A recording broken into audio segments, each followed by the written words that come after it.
હા એક લુવારે ધાપોકાર કરીને ઓળગામનો માર્ગ ચાલ્યો હોય, ઓળગામના માર્ગથી ઝોપડી લાવ્યો હોય,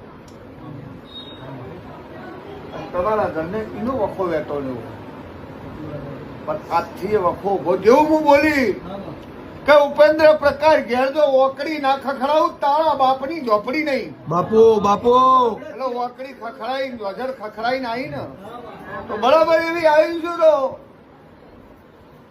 રસોઈ હું એ જ માતા હું. તમે મોન બોલ્યા હું નહીં બોલ્યું. 14 વર્ષથી ભાઈ બોલતી નથી, હોય આવી ઉભી રીતી ડોક્ટર કે કોઈ ખબર નહીં પડતી. અને આ બાબુ રાજપુર બેઠેલા આમ બોલેલી કે આવતો રવિવાર આવે 14 વર્ષનો જેલો ઘોઘરો ના લાવું માતાનું લાઈ બાપા ધન છે બીજા રવિવારે ચોપાઈ નું બોલી જય સતી એને મારી જઈ કેવડાય. સાચું માં તમારા ઘોઘરા પકતા નું વાર લાગે પણ સબ ઉભી થઈ રહ્યું.